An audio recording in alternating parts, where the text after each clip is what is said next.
Welcome to the global phenomenon, Surviving the Survivor, where we bring you the best guests in all of true crime. This is a STS special, Surviving My Biggest Case. Here's your host, Emmy Award-winning journalist, Joel Waldman. What's up, STS Nation, and welcome to another episode of Surviving the Survivor, the podcast that promises to bring you the very best guests in all of true crime. And this is an STS special, Surviving My Biggest Case, where we talk to retired law enforcement officials about the biggest cases of their career, and they all seem to have that one that they can never forget. Welcoming him to the show tonight is me. We are bringing in Todd McGhee. He is founder of the 508 Group. He is a Massachusetts-based consulting. He owns a Massachusetts-based consulting and training firm. He's recognized as an international subject matter expert on counterterrorism, violent extremism, defensive tactics, use of force, among many other things. And Todd McGhee is a retired Massachusetts state trooper who came to our attention. Very intelligent person, as you're about to find out, came to us through the Karen Read, the now infamous Karen Read trial. But we know talent when we see it. So Todd McGhee is going to be continuing to weigh in with us at Surviving the Survivor. Todd, how are you? Doing good, Joel. Thanks for having me, and happy Monday. Thank you. Happy Monday to you. Appreciate you being here. So before we get into your kind of seminal case of your career, I know you've done a bunch of jobs. Was being a state trooper your first law enforcement job? I actually started in 1987 with the Registry of Motor Vehicles Police. Some different states call it DMV, but we were the state agency that issued licenses, took care of registrations, commercial driver's licensing. And in 1992, there was a state merger of 4 different agencies: Metropolitan Police, Capitol Police, Registry Police, and State Police, all to form a new department of state police. And so my 24-year career, my first 5 years were with the Registry Police. All right. And then eventually you kind of segue into, I guess, a more traditional role of a Massachusetts state trooper. What made you want to become a state trooper or a law enforcement officer to begin with? You know, behind me, you see you see an American flag, you see some medals. That was my father. My father was a 22-year veteran of the United States Navy, 2 terms in Vietnam. As you can see, there's a Purple Heart there. And although, like most veterans don't talk about their time in Vietnam, my father was no different. But after my father got out of the Navy, he tried private sector for a little while. That didn't work, and ended up becoming a police officer himself. So I'm confident that my father's influence weighed in on me. And it was great at a period and a time when my dad was alive, where we would talk shop and talk stuff, that happened on the job. And my father, when he passed away, in fact, here's a very important fact. You read in my bio how I'm involved in counterterrorism training, not just here domestically, but also throughout the globe. I've been to 12 different countries, training partner nations to the United States and helping them develop their counterterrorism efforts. So I've been to real places where they're having terrorist problems, like in the Philippines, other places, Malaysia. I've been to the Caribbean on 2 separate occasions. In 2022, I'll fast forward, 2022, I was in Erbil, Iraq. So I've been to real places. I've trained real people that are on the front line, and it's been a great honor doing that work. My father, going back to my father was involved in the first World Trade Center bombings in 1993. Mm-hmm. My father was working for the Federal Protective Service, and he worked with the marshals, and he was responsible for the uniformed task force that was sent to New York, and they basically protected all the federal property. My father worked with the marshals in transporting the prisoners back and forth to federal court. And my father did that for 1 year of his time. And unfortunately, we lost him way too soon at the age of 61. Mm-hmm. And but again, tremendous legacy. I always remembered him as a leader. And, a lot of those unspoken words rubbed off on me for sure. Wow. Well, obviously, thanks to him for his service to our country, a Vietnam vet. I remember the first attack on the World Trade Center. I was in graduate school in New York City, and my roommate, Sean Minahan, if he ever listens, we were sharing an apartment, I don't even know if it was a one bedroom, maybe a studio. And he was working for a big law firm there, interning. And he came back that day, I'll never forget it, with soot covered over his face. A big guy, played basketball at Brandeis University. And he was in a t-shirt. I think it was February. It was a freezing cold day. And just showed up back at the apartment. He was helping carry people down.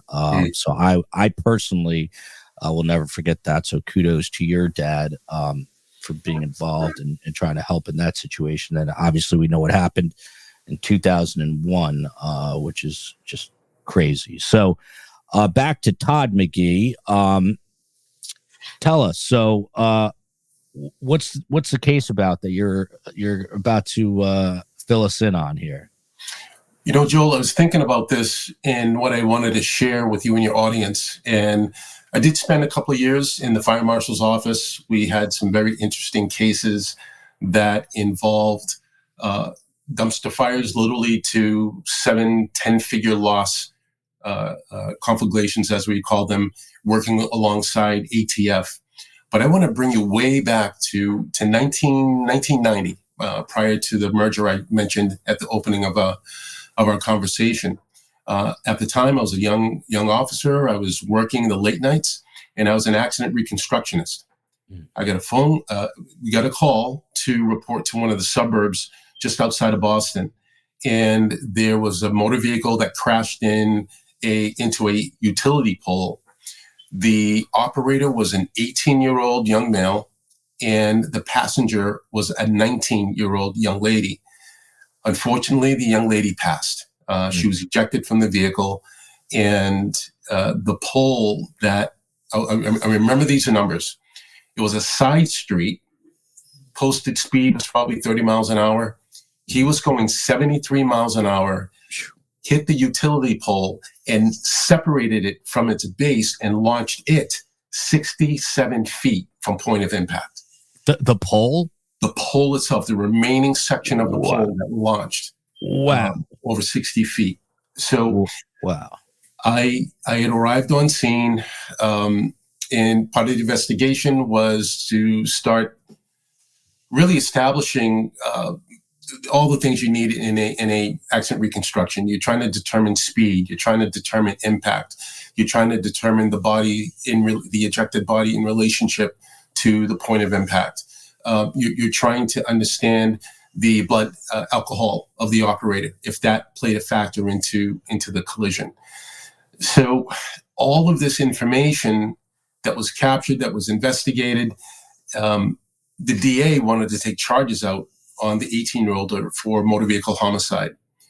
And in order to do that, it was going to go to a grand jury. And I'm going to tie something back into the Karen Reed case with the specifically Trooper Proctor.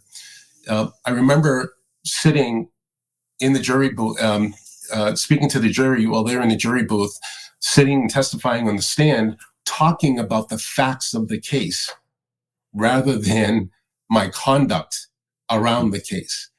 So thinking about covering the Karen Reed trial, I think about that time. It takes me back, and this is why I chose this story, because of my time and experience testifying. Not the only time I testified in front of judge and jury, but for a grand jury, it was my first time. It was around a very sensitive case. And I remember the defense was making a statement that, this young man made a mistake and that he's got to think about this for the rest of his life. And then someone had made the response that the young lady that passed doesn't have that opportunity. And those words just resonated with me. And so, we brought the facts forward. We presented. It did go to trial. I don't remember the result of if the young man got a guilty verdict or not, but the evidence was heavy against him. Mm-hmm. And, I think about those investigative times or anytime you're doing an investigation, you're a finder of fact. Mm-hmm. In this particular case, it was pretty straightforward. You had an operator, you had a passenger, and there was one single collision.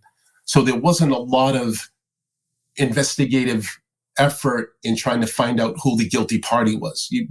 Right. That was already established based on operation of the vehicle. The vehicle wasn't stolen. It was registered. There was no wrongdoing in that way, but just reckless driving. But I think about the fact that your role as an investigator is to be a fact finder. And wherever the evidence takes you, that's where you go, as opposed to what we've seen in other investigations, confirmation bias. Mm-hmm. That you're so stuck on trying to get that guilty or trying to bring that person to justice, you're probably pursuing the case in a way that is moving away from truth and moving away from the factual issues at hand. And that's something I learned very early in my career in investigating these types of accidents and reconstructing them. Really helped me to understand how important it is to follow the evidence and to capture all the facts, and the facts become truth, especially when those facts become have some evidentiary value. Well, so I mean, in this particular case, again, I think you said it goes back to 1990. This is a young man driving with a young woman, going way over the speed limit, on what sounds like a side street or a smaller street outside of Boston. He survives. The young girl is ejected, and even the utility pole goes flying. But I guess the point you're making is that it was, to use the expression, sort of an open and shut case. We knew who the driver was, and you know what happened. But is your point that you just can't jump to any conclusions? You have to look at everything. I mean, was there something in this particular case that you found that was unusual after investigating? I had never seen damage that this particular case brought. I'd never, at that time in my career, I'd never investigated a body being ejected from a vehicle. It's hard to understand, but it happens with all the right circumstances. So that was unique at the time for me. It was also unique that there was actually a passenger, and back in the 90s, there wasn't a lot of big push on seatbelts. Mm-hmm. And the fact that this operator, this young 18-year-old, had survived, that was unique. Why didn't he get ejected? I'm sure the steering wheel probably did enough damage to his body to keep him in place. Technology hadn't caught up. We really didn't have, it was an older vehicle from the late 70s. I think it was like it was a big, like I'd like to refer to a 4-body trunk type car. It was a big Oldsmobile to that type of nature of a vehicle. Wow. And that probably helped the driver, but there were no airbags back then. You basically had a seatbelt. If he wore it, then that would have contributed to a safety. But there were a lot of things that we see now that we take for granted that were not in place back given that date and time when the incident happened. So, I think about the process. I think about capturing all the information. I remember testifying before the grand jury how the questions that were being asked, the questions that they needed to hear and understand, because they were going to make a decision if this was going to go to a full trial. And I remember how important, and they were hanging on every word of my testimony to make that determination. So the trial, in my eyes, and I mentioned this in the Karen Reed's trial, the trial really begins at the time of the initial investigation, because whatever is found, whatever is identified, ultimately has evidentiary value, and it's going to be brought into a court of law. In both defense and both prosecution, they're gonna weigh in on what's brought forward, as they should. That's their job. And whether you like their process or not, that's our judicial system.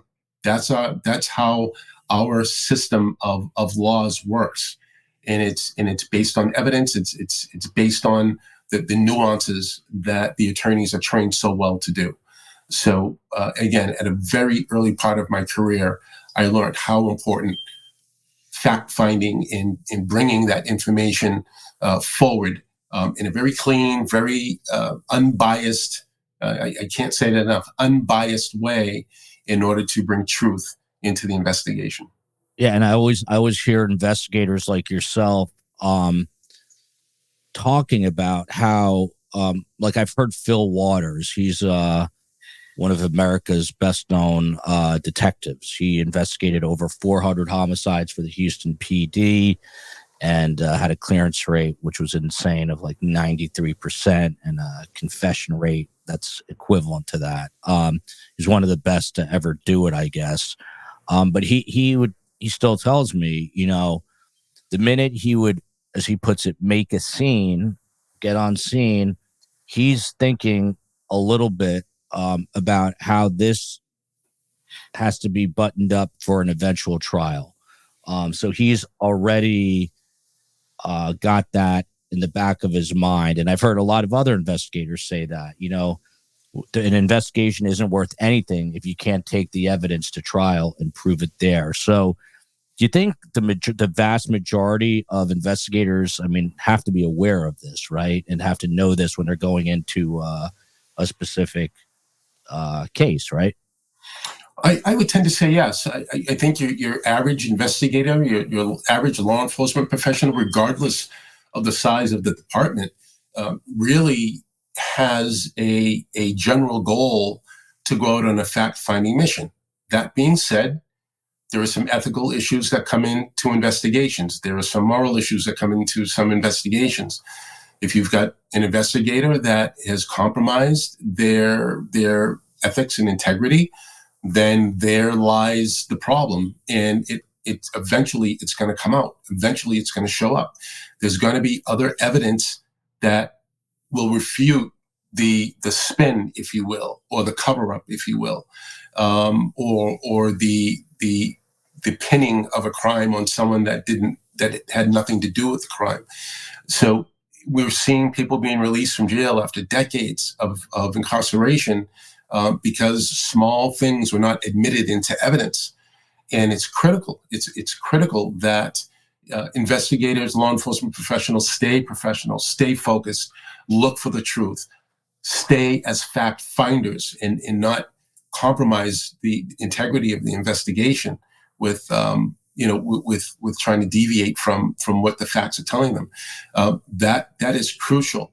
And we think about the victims and the impact that the victims have, and like that one person had said, well, this 19-year-old lady won't have that opportunity to relive or reflect on what happened that night.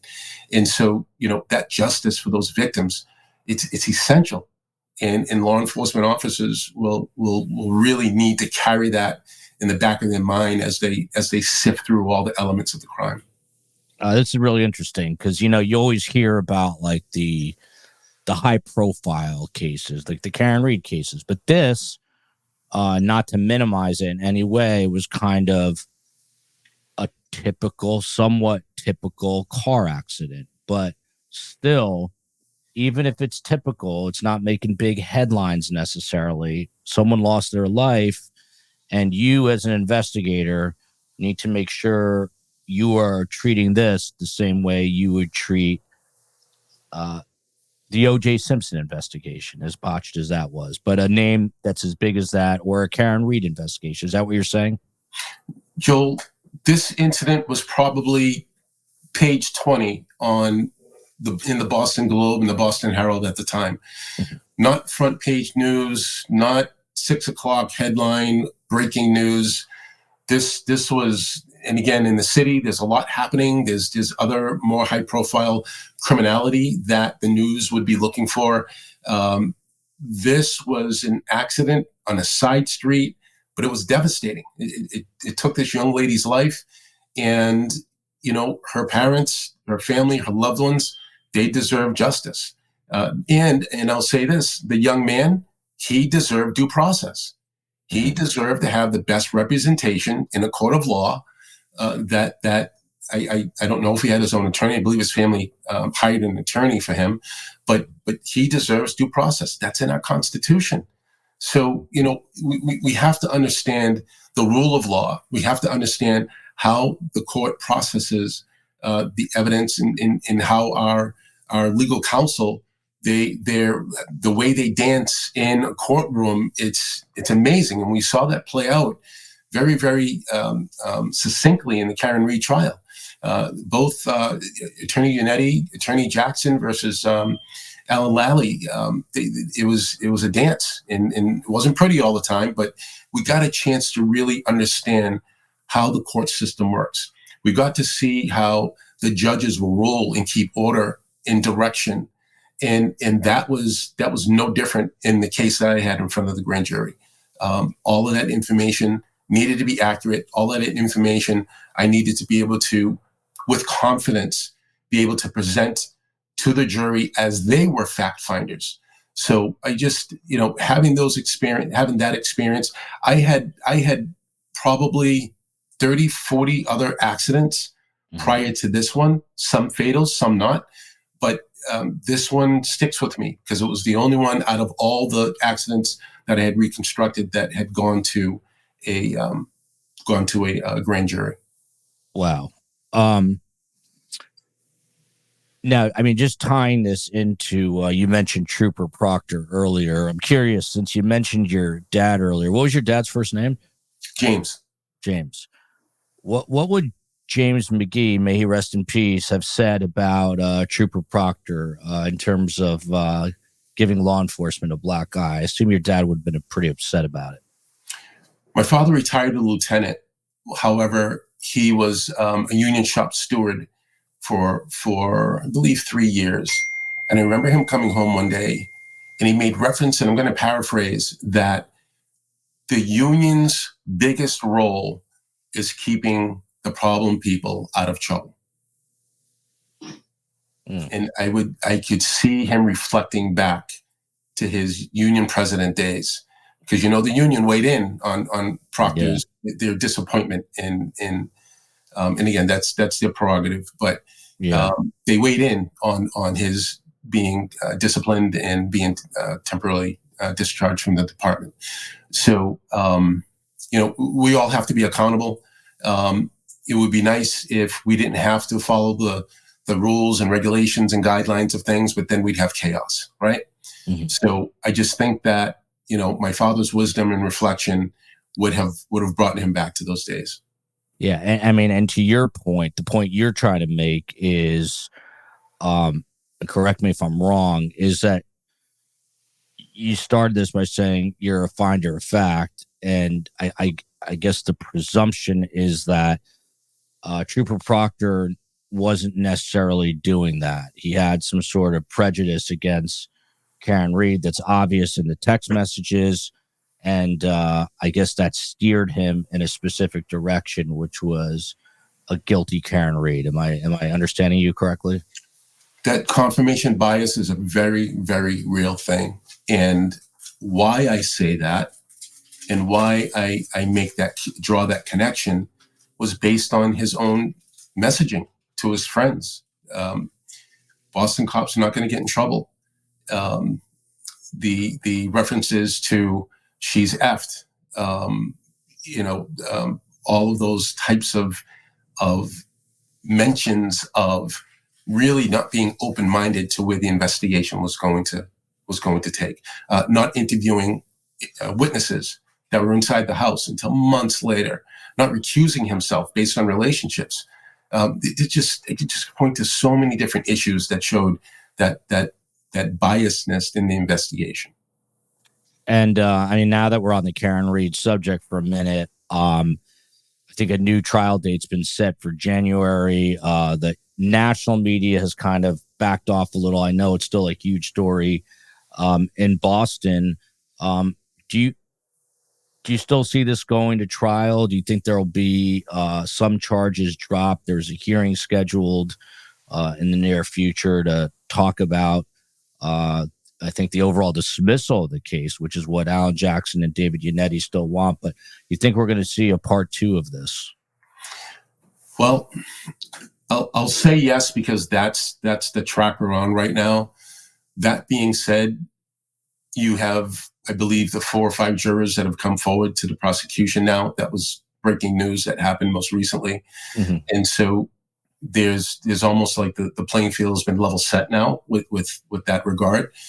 Also, what are the charges, right? Are we going to see the same 3 charges again, knowing that these jurors came forward saying that 2 out of the 3 would be double jeopardy if they try her under those same charges again? And then I'm thinking about the uphill battle that the prosecution's going to have with the lead investigator not being involved in the case anymore. Not to mention the supervisors having disciplinary charges brought against them in the same unit.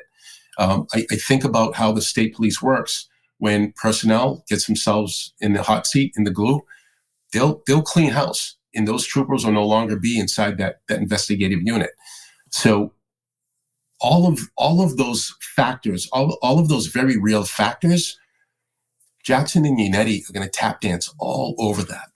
And they're not going to have that, I think about the 60 some odd witnesses that the prosecution brought forward, and then the handful plus 1 or 2 that Jackson and Yannetti brought forward. They know what they're doing. Very, very professional. They know how to maneuver around the courtroom. And it's also going to be interesting to see if they make the same third-party claim with the conspiracy, or if they're just going to go guns blaring with a different angle. So I think we'll see some new things if things do go forward. But I think you're going to see a different angle compared to what we saw in the first trial. There were reports, I think, that there's some friction between Yannetti and Jackson and these are just reports in the media, that I think it was Yannetti's idea to kind of push the so-called conspiracy / cover-up, and didn't go over too well, according to the jurors. So maybe the next go-around, it's a slightly different defense. But time will tell on that one. I mean, one of the things that I'm curious about, just as a layperson and knowing that you're a state trooper, when I was like a little cub reporter up and coming, I would do ride-alongs with the Florida Highway Patrol. And I remember we'd be hanging out in a patrol car on like 95 or the Florida Turnpike, and we'd be in on the median, and someone would come flying past us 100 miles an hour, and the trooper would just take off, and we'd be on these people's bumpers, what felt like an inch away, but probably a couple feet away, going at crazy high speeds. How'd your nerves handle that as a state trooper? I mean, there's a lot of dangers involved with being a state trooper, not to mention every time you pull over somebody for a routine traffic stop. You ever have a real scary experience on what was supposed to be a routine stop? I'll tell you, Joel, adrenaline is a wonderful thing. You get in the mode. 2 most dangerous opportunities for police officers to get hurt. One is a domestic call. You see a lot of our municipal brothers and sisters heading out to some type of disturbance in the home, something that's happening within their community. And also, speaking of Florida, there's been a number of cases where police officers have been called for service and they've been ambushed. So those are very real. But again, firsthand personal experience working on the highway, a very, very dangerous place to do your job. I've had coworkers, friends of mine that have been waffled by cars. Fortunately, my friends have survived, but took them out of work for probably a year and a half. Their life won't be the same again. They won't run, they won't walk the same. But God bless them, they survived. And it's the nature of the job. We have a thing called the stress unit to help you. The Mass State Police has a thing called the stress unit, and it's an office made up of troopers that are there just to listen, help guide you through some difficult, challenging times. It's underutilized, I can tell you that, but it's there for those who need it, and it's there with confidentiality for those officers who are seeking that type of resource. I know that to be the case with larger police departments. Boston Police has a stress unit. State Police has a stress unit. I don't know about the smaller departments. Manpower is limited as it is, and sometimes you don't have enough human resource to be able to provide that resource to the department. So hopefully there's some mental health relationships with the civilian side of things, where a police officer can go and speak to a mental health professional to help them get through some tough times. Oftentimes, you see it. Alcohol is the preferred choice to medicate those pains.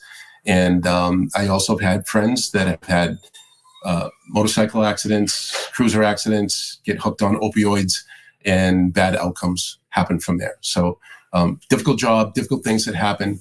Doesn't excuse bad behavior and misconduct. There's resources available for police officers to help them through those troubling times, but nonetheless, a difficult job. And these dress units, you say they're underutilized. Do you think it's like, it's like a machismo factor? Like, law enforcement officers don't want to appear weak, so they don't necessarily lean on these units when maybe they should? 100%. Stigma, perceived stigma. I've never, ever heard of anyone being chastised, made fun of, side remarks, ever. But there's still a stigma that comes with seeking that type of mental health resource. I've been retired since 2011. I'm hoping these units have gotten more robust and have gotten more utilized. But my recollection is that more people should have sought those resources. You see things that you can't unsee in your career once you see them. Horrific things that happen to children, horrific things that happen to innocent people. The nature of the job is you come across people in their worst moments, and you're there as their answer or their angel, and the expectation is that you've got the answers for them. So after a career, I did 24 years. People ask me if I missed a job, and my canned response is, I missed the clowns, but not the circus. I miss the great people, the great men and women that I work with, but the nature of the job, it's a young man or young woman's job. There for young men and women to pursue a career. I'm good. That sounds like TV news, actually, and people say the same thing about TV news. It's also it's a young man's game. A lot of travel, a lot of being away from your family, and not something that's necessarily viable once you have kids, which is why I started late. But just back to that question, did you ever have an encounter where you pulled somebody over just for a kind of what they call a routine traffic stop that could have turned out a lot worse? Gun calls. I remember working in the inner city, and we, as the registry, were working alongside Boston Police. We were doing motor vehicle enforcement because they were straight out every single night, every single shift, responding to 911 calls. At the time, there was a heavy gang activity within the city, and they were rival gangs, and they were basically neighborhood gangs, but nonetheless, they were dangerous. So Boston Police was constantly responding to 911 calls, and we were getting people and operators off the street, no license, uninsured. We were getting people that were having gun calls. So we had one particular night on a main roadway within a community called Dorchester, and we got a call over the radio, shots fired, and we responded. And there was a young man. He had a dent puller. That was the preferred choice of car thieves, to pull the lock, use a dent puller, and steal the vehicle.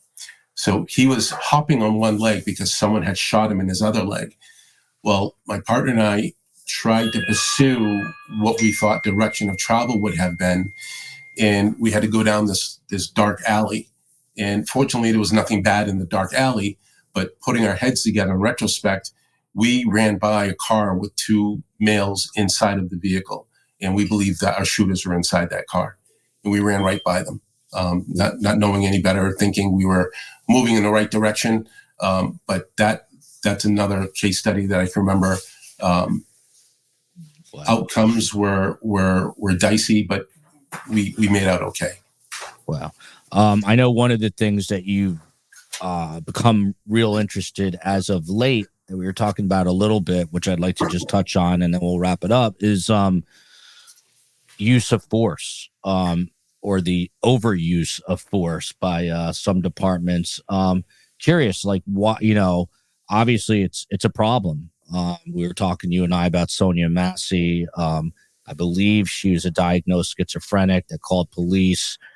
She had what appeared to be a boiling pot of water, and then the police officer just shoots and kills her, which sure seemed like homicide to me.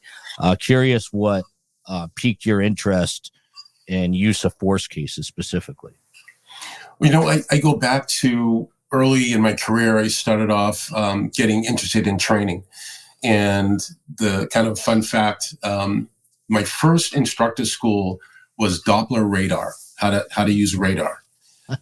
When I came back with my certification, Joel, I never put more people to sleep. And I said, well, I'll never teach this again. So I got into defensive tactics, where it was understanding use of force, understanding all of the use of force tools, from handcuffing to OC spray to baton use, all the way up to firearms.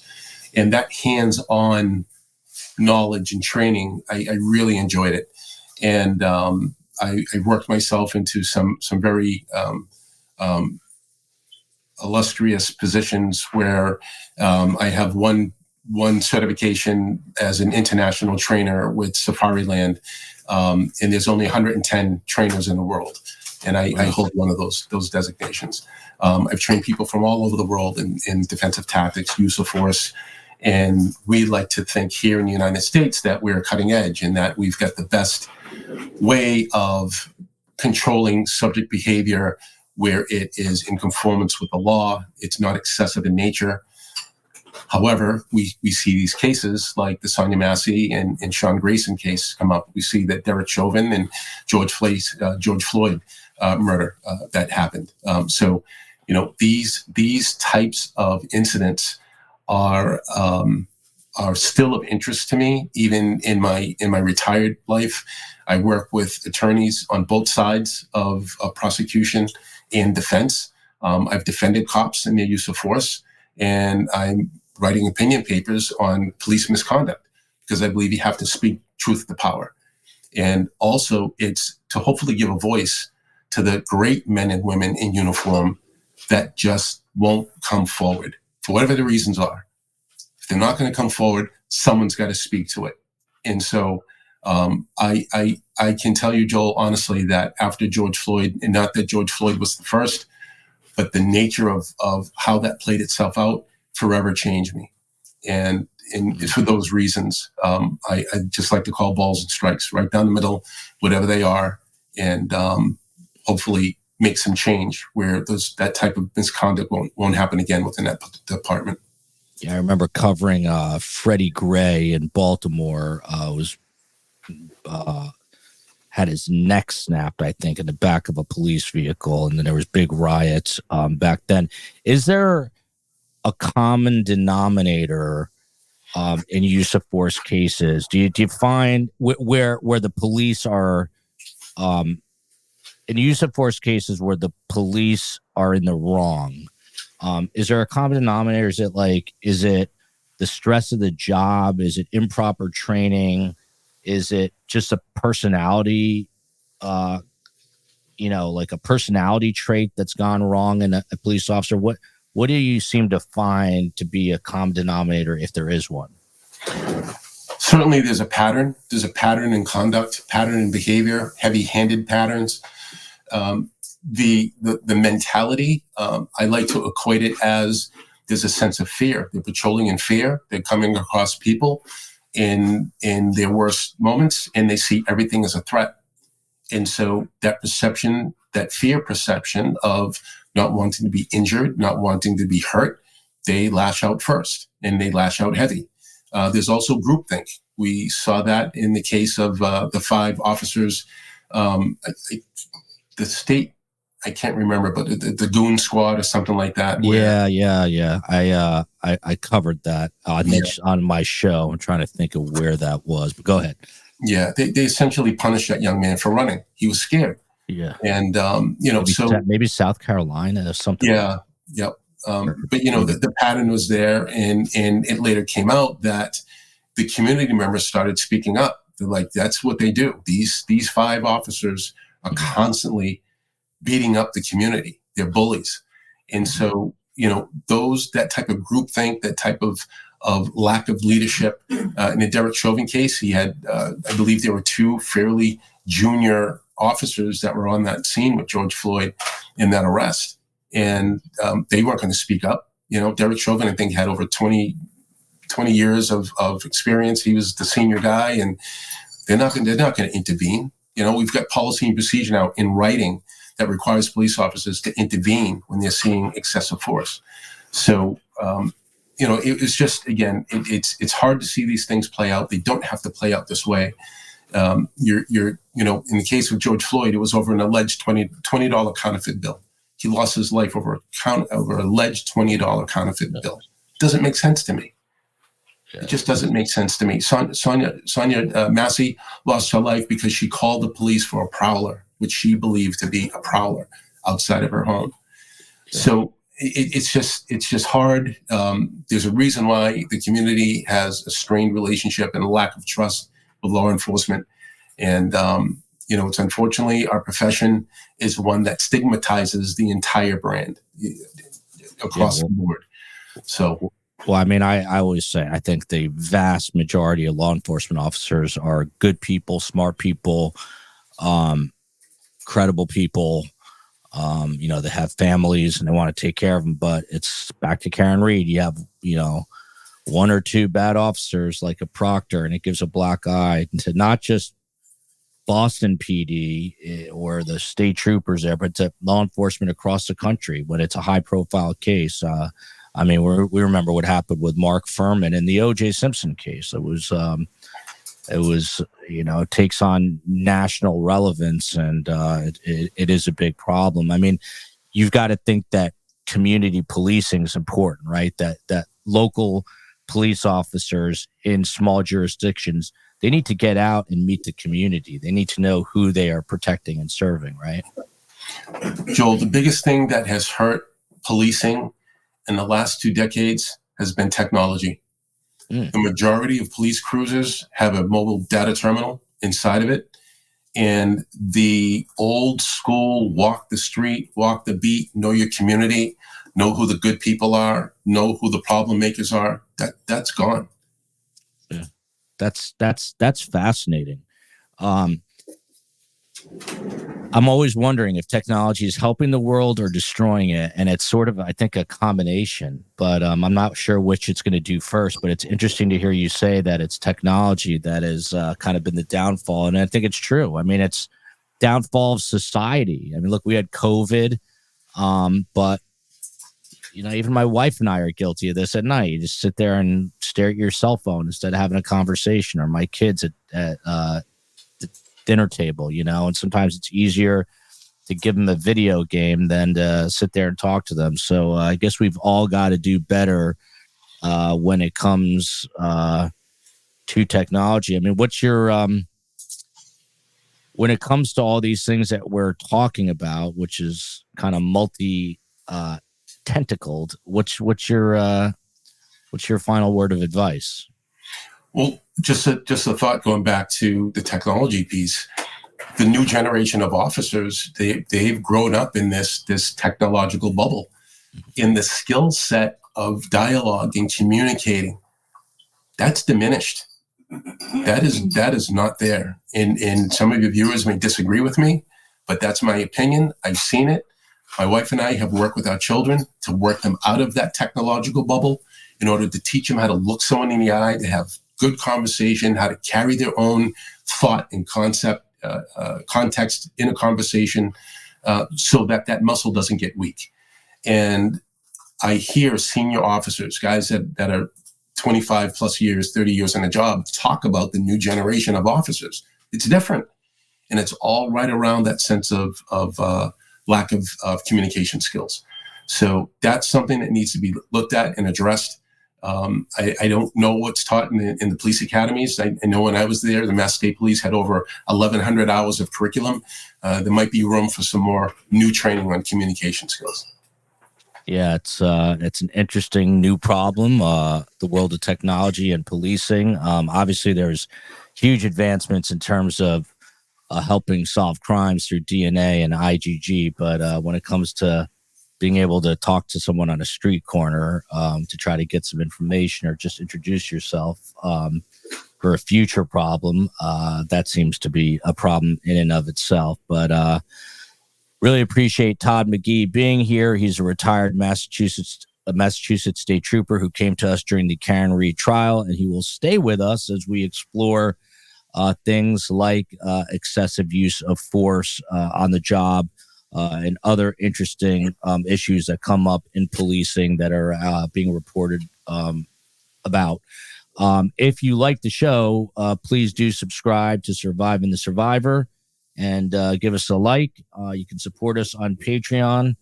Todd McGhee, love having you on the show and look forward to doing a lot more together. Appreciate you being here today. Always a pleasure, Joel. Thanks for having me.